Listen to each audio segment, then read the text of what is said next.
starring Barbara Britton and Richard Denning.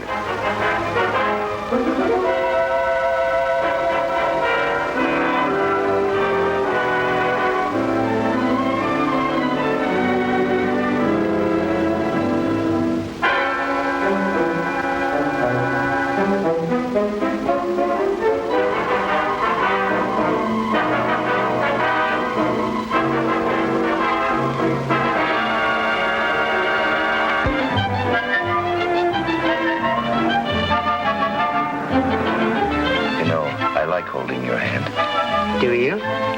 What's a girl like you doing in a place like this? Oh, girl's gotta make a living. What are you doing tonight? Going home. Tough day. Live alone? Can you get rid of her? Shh. It's a man. My husband.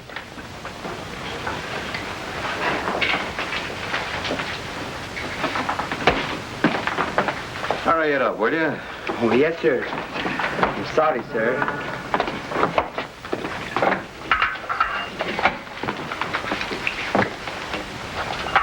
Yes, sir.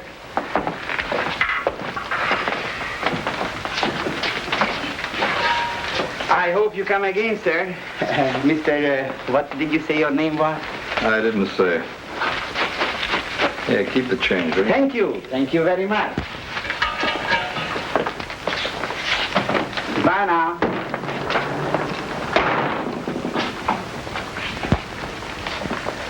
What's the matter?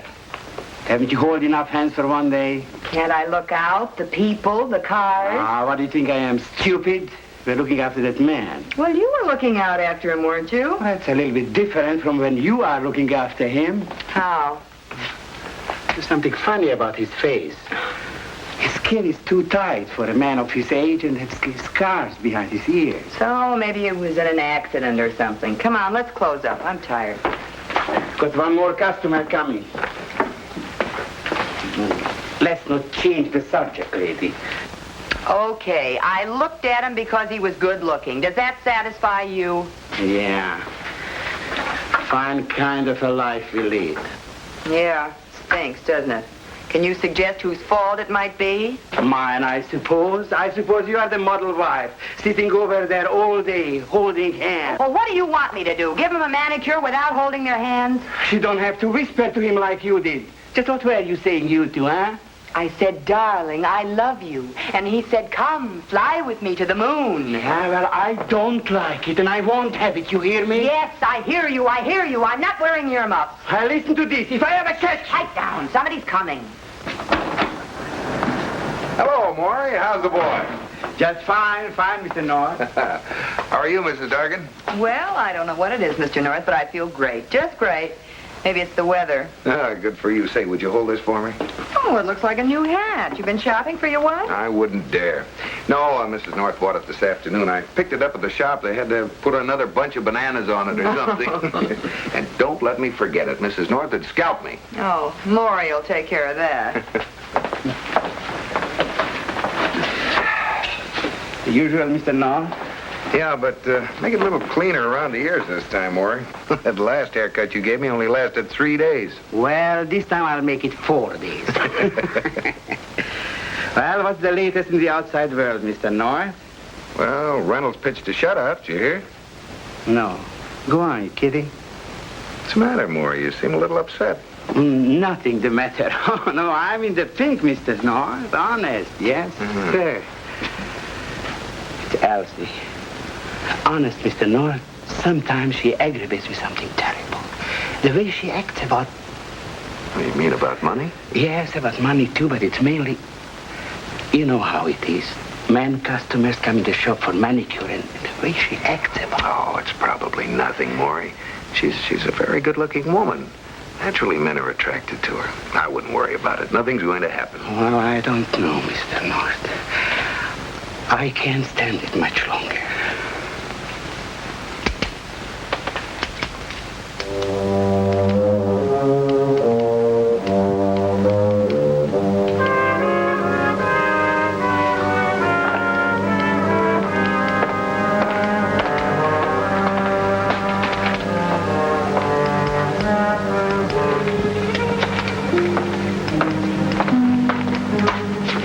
I'll be right back. Elsie! Come back. See what I mean, Mr. North? You think you've got troubles, Morris? Take a look at this guy, Frank Manson, the police are after. Boy, he's in real hot water. If he's single, I'll trade places with you.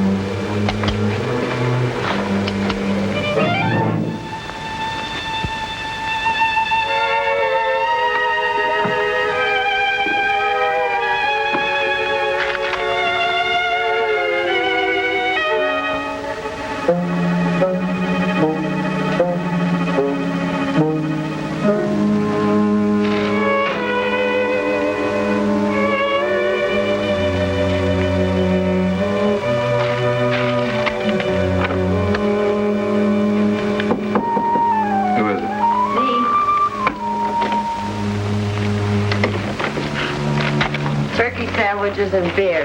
And don't ask me if it's cold. You get any cigarettes? Why don't you look and Forgot them see? again, huh? Now what's bothering you? Skip it.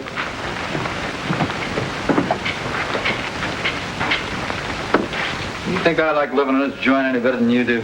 Why don't we go out just once? Go to dinner. Take in a show. Look. Anything to get out of this place. Look, honey, I told you I can't leave the joint. And I see you went to the barber, though. That's right, to grab a shave. It's only across the street. Well, what'd you have your face fixed for? What'd you go through all that and spend all that money? Sometimes I wonder myself. I got a feeling it hasn't changed enough.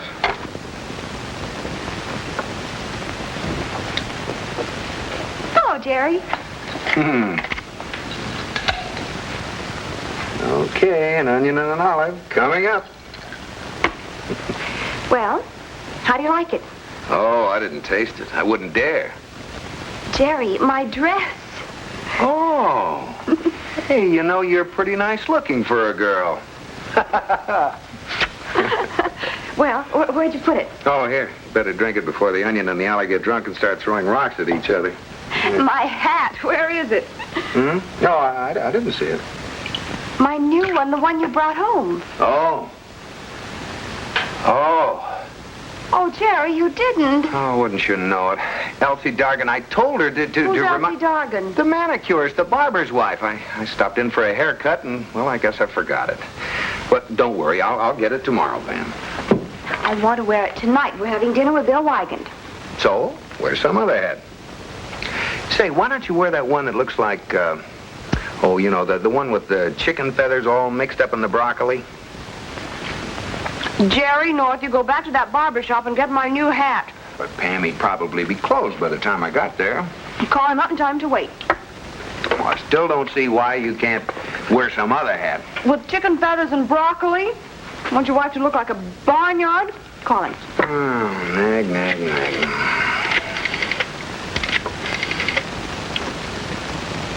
Yeah, the head box is here.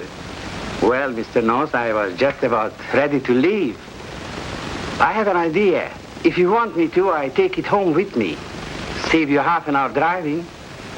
I live at the Colby Apartments, West 11th Street, just off the square, okay? I won't forget it. Okay. I'll be leaving right away as soon as Elsie gets back. Bye now.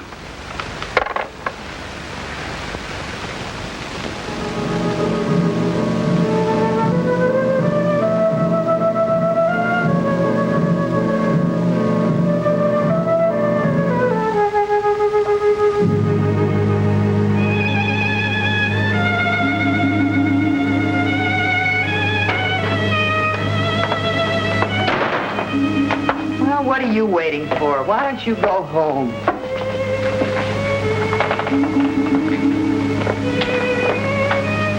Aren't you coming? No, I'm not coming.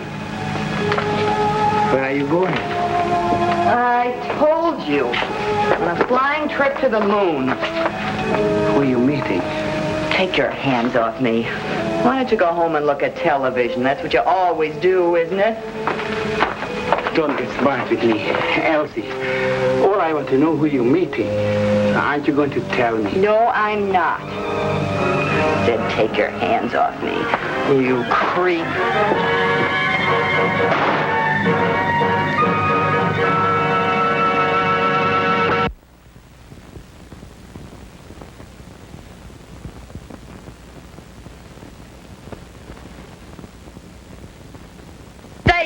Say what, baby? We're washed up. Why don't you say it instead of... Whoa, you're really blowing your rock, aren't you? Come here. Come here.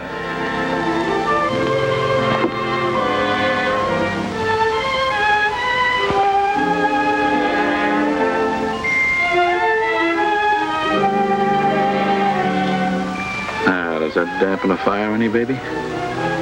I never thought you'd walk out on me. Oh, honey, don't talk like that. You know I'd never walk out on you. I swear it. Well, I think I will go out and get a little fresh air. Is there anything you want me to bring you?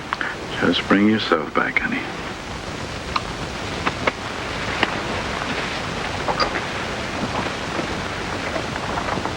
I won't be too long, honey.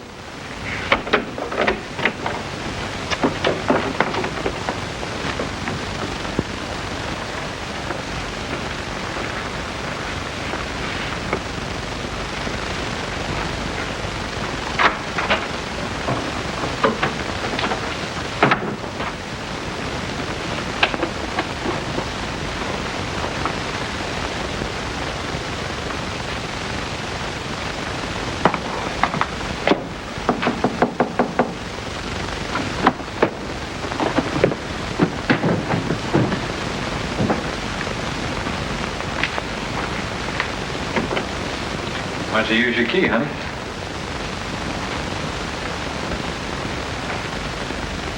Hey, you're that manicurist from that barbershop across the street, aren't you? That's right. Say, what is this? What do you want? Just a little talk, Mr. Matson. You're crazy. Now get out of here. Why don't you call the house dick? Have him throw me out. How'd you know where I lived? I watched you cross the street when you left the barbershop. So?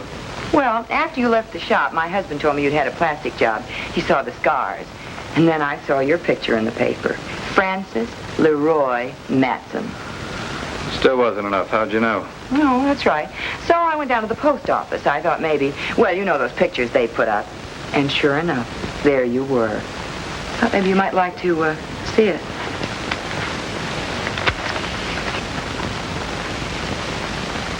Checks, doesn't it? Height, weight, color of the eyes. Okay? You're looking to get your pretty little neck wrung, aren't you, honey? You want to know why? While I was in the post office, I got a real bright idea. So I wrote a letter saying exactly why I was coming here, what you look like now, and where you're staying. Tell me, you sent it to the cops? No, that wouldn't be bright, Mr. Matson. DA? You see, I wrote that letter to myself. Well, don't you get it? If you pay me off, I'll burn the letter when it comes. If I'm not around when it comes, my husband will open it and... Okay? How much? Oh, seeing as how the paper said that you made some pretty nice bundles when you killed those two bank guards, I'd say a reasonable amount would be, 10,000. Only 10 grand? You got a cigarette?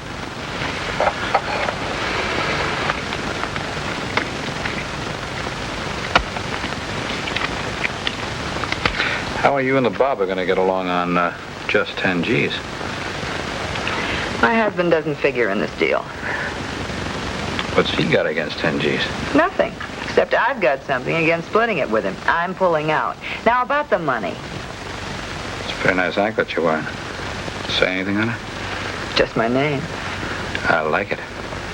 It's only gold-plated. I mean what it's on. Well, a minute ago you were ready to kill me. Sweetheart, that was a minute ago.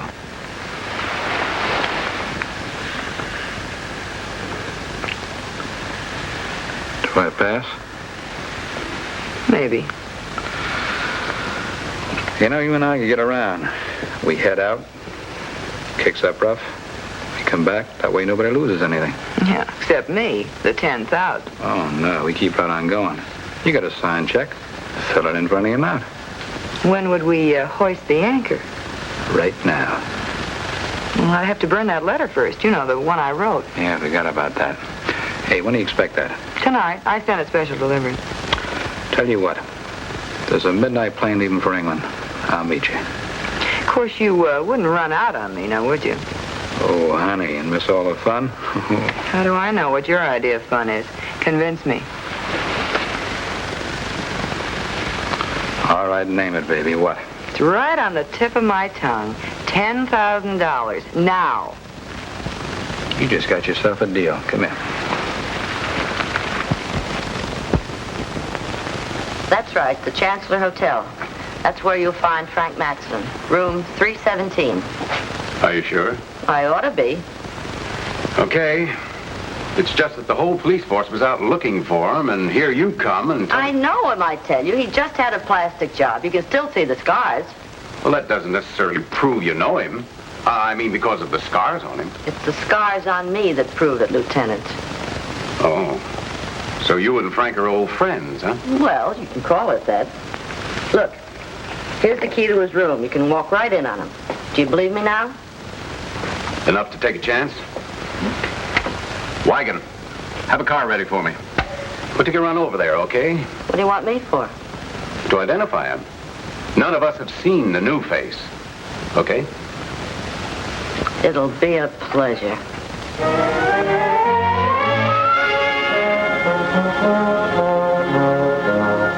Mrs. North, oh, I am sorry. Mr. Dargon, don't tell me you forgot my hat. Oh, this must be National Forget Pam's Hat Week. Jerry, that isn't funny. I've been upset all day long. My wife and I had an argument. Oh, well, I see. Well, now, Pam, you can get along without that hat tonight, can't you? Well, I suppose I'll have to. Unless, Unless what? unless Mr. Dargon will give us a key to his shop. Well, how about it, Maury? I promise not to swipe any haircuts. Do you mind? No, I don't mind, but this is the only other key. I mean, besides Elsie's. Excuse me.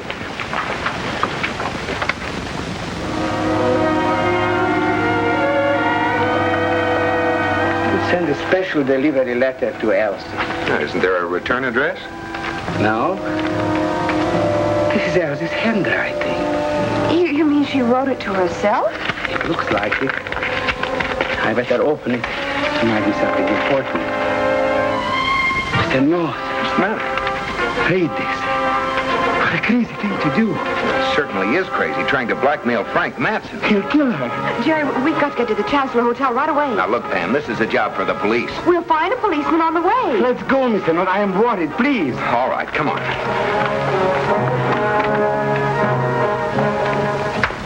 You sure you cautioned your guests not to come down to the lobby for the next 15 minutes? That's right. Good. Not a policeman. We haven't seen a single cop on the way. Did you find one? No. I'm not waiting. Oh, now, wait a minute, Maury. Don't be a chump. You can't handle Matson. Bill! Oh, we're glad we found you. I'm sorry I didn't get a chance to call you, but something important came up. Yeah, for us, too. Here, read this letter, quick. 317.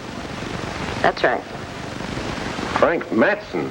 Well, that's funny. Well, who's this, Jerry? Maury Dargon, Elsie's husband. This Lieutenant Wigan. You got to do something, Lieutenant. He'll kill her, Bill. Yeah, this is going to complicate things a little. Well, what's the matter? We came here to pick Matson up.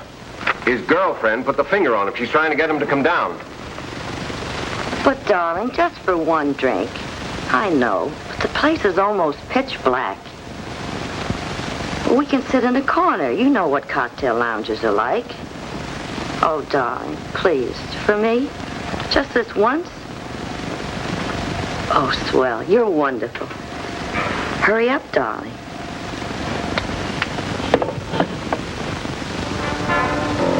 All right, get over there, all of you, and keep out of sight. Place covered? Right, good. Let's watch the elevator.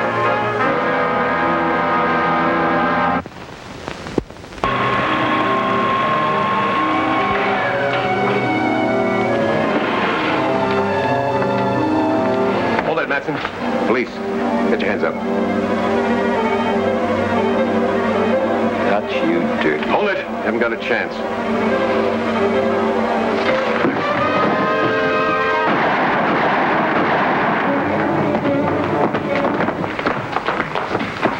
Is this Frank Matson? Yes. This is the man who came to my shop. So that's how Elsie... Where is she? Where is my wife? She didn't come down with him. You must make him tell you what is done with her. You must make him tell you. He's dead. Donahue, get the medical examiner. Well, at least we know one thing. Elsie is not in Frank Matson's room. Where is she? You got your key, Maury?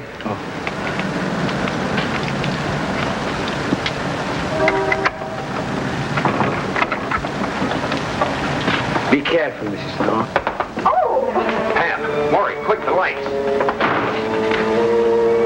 Oh! It's Elsie. Elsie, are you all right? Elsie, she won't say anything. She's gone. Why did I give her what she wanted? Anything.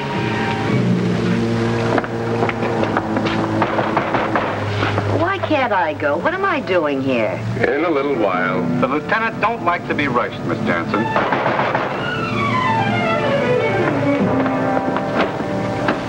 What's locked, Bill? Say, what's this? It's Mrs. Dargon, Bill. She's been shot. I'm sorry, Mr. Dargon. There's nothing you could do. She must have been out of her mind trying to get money out of Frank Matson. Miss Jansen, I suppose you think I did it. looks like you're going to have to answer a few questions. Such as? Why didn't you tell me the woman you saw go into Matson's room was Mrs. Dargon? Because I didn't know who she was. And why didn't you tell me she went up there to put the squeeze on him? Because I didn't know that either. All I know is he said, "Why don't you use your key, honey?" Then I knew why he wanted to get me out of the room. Now, come on, Miss Jansen. Tell me the truth. You wouldn't know the truth if it stared you in the face. Pam, how did you ever get all that money? $10,000. That isn't my purse, Jerry. Here's mine where it landed when I fell. Well, who's this? Miss Jansen, that belong to you? No, it isn't mine. Dargon, do you recognize this? It's my wife's, Elsie's. Well, if I killed her, I would have taken the money, too, wouldn't I? And Frank Matson wouldn't have done it because he would have taken the money. Pam, you're right. But why don't we all go downtown and talk this over? Yeah, that's a good idea, Bill. Donahue, tell the medical examiner when he's through over at the hotel, we've got another one for him over here. Well, can I go now? Yes, you may go. Wait a minute, Maury.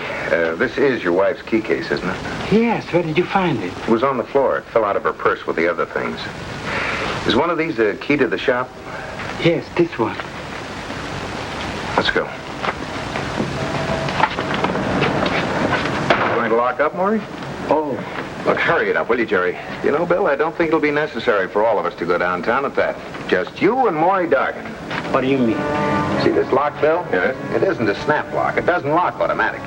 Well, of course, Mr. Dargan had to use the key to both unlock the door and then lock it again. Exactly. There are only two keys to this place. His key and his wife's key, the one that was inside in her purse. Well, get to the point, will you, Jerry? Pam, what did Maury tell us when we were up in his apartment about the keys to this place? That there were only two, his and his wife's. Remember that, Maury? So unless you can convince the lieutenant that Elsie locked the door with her key after she was dead, you locked the door with your key after you killed her. That's crazy. I had no reason to kill her. This afternoon, when she ran out of the shop, you sounded pretty desperate. But Mr. North, we had just an ordinary argument like every husband and wife has. Ordinary? It didn't sound like an ordinary argument to me. Look out, Jerry! That was the only thing to do to a woman like that. There are worse things than women like that. I'd like to know what. Killers.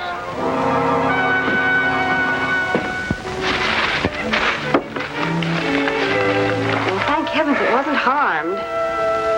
Well, let's see what it looks like. I should say not. Oh, now look, Pam, we went through a lot to get that hat. Yes, I know. Put it on. I can't. Why not? Because I'm going to exchange it tomorrow for one I like better.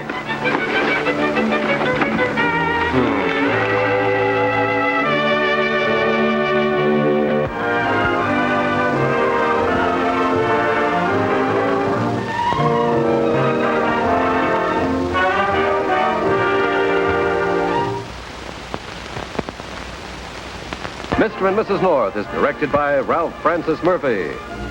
A John W. Loveton production. Produced by Federal Telefilms. starring Barbara Britton and Richard Denning, featuring Francis DeSales.